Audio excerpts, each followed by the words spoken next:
I like to arrive at the bar exam site early.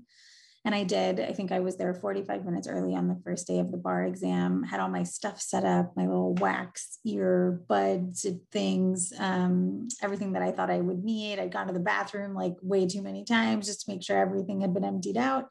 And it's like 15 minutes before the bar exam is supposed to start. And the proctors had come by and like checked my name periodically and checked my area as they're supposed to do. But this time the proctor came up to me and said, "You're not on my list." And I was like, "What are you talking about?" Like literally 4 people have already checked me and I've been on their list. And they said, "Oh, no. I think you want to wear a head covering during the exam and you're not on my list of people who are approved to wear a head covering during the exam." And I was like, "Say what now? Like you have a list of people that are approved to do what?" I was totally shocked and terrified because I didn't know what she was going to say next. She asked me to come outside. There was a representative from the state bar there. And I'm like, I was literally shaking and just terrified. They were about to start sort of like preliminary instructions. The whole reason I'd come here 45 minutes was to not miss those.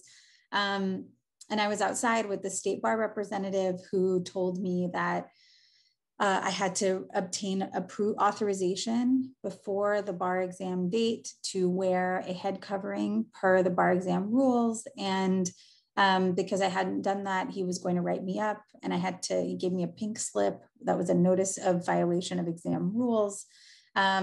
I graduated second in my class. Like this was just like a completely horrible, harrowing experience for me. Not something I had ever anticipated would happen. Not something, it didn't even cross my mind. I mean, I've taken a million standardized tests to become a lawyer. No, but even the MPRE, which is required for like bar membership, there's no sort of like head covering rules. I didn't even think to look for a rule like this. Anyway, it gives me the notice of violation of exam rules. I have to leave it on my desk for all 3 days of the bar exam. Sort of this like mark. That's how I felt. I felt like it was like this just like very attention drawing object that was sitting next to my laptop.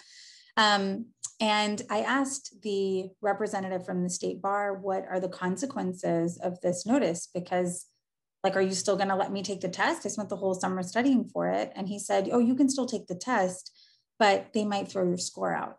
They might invalidate the exam."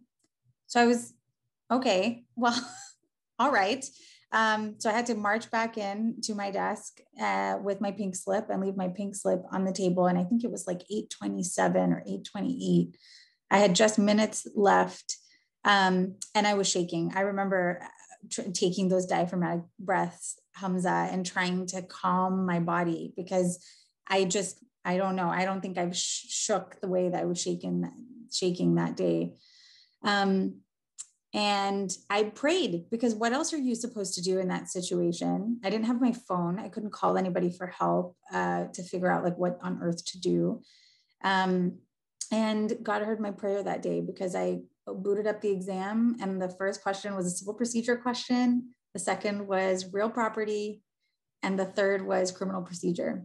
And these were 3 classes, probably my top 3 favorite professors in law school, thoughtful, bar oriented, but also like change the world oriented, just like the perfect mix. I TA'd 2 of those classes. It was just like, somebody's looking out for me. And because those 3 questions were the questions that were in front of me, my body stopped shaking. But it was like that was the result of preparation and honestly, like the Lord. Like I just don't know what else to attribute it to. But if I hadn't come, if the first question had been community property, a subject obviously that I'd studied, but just like couldn't recite in my sleep, I don't know how I would have fared on the bar exam. Because being able to sort of like calm yourself down, I found that very challenging. And it also felt, I had to sit with it for 3 days. And each day I got progressively more offended by sort of what the bar is saying about women who wear hijab or, other people from other faiths who cover their ears or cover their heads. And there was there's just sort of no reason for a rule like this, especially because every test you take that gets you to the point of the bar exam doesn't require anything like this. And I haven't been able to get a good reason from anybody at the state bar for a rule like this. So that's my emergency story. It was awful, but I'm grateful every day to the same body that put me through this also picked those first 3 questions. And for that, I'm grateful.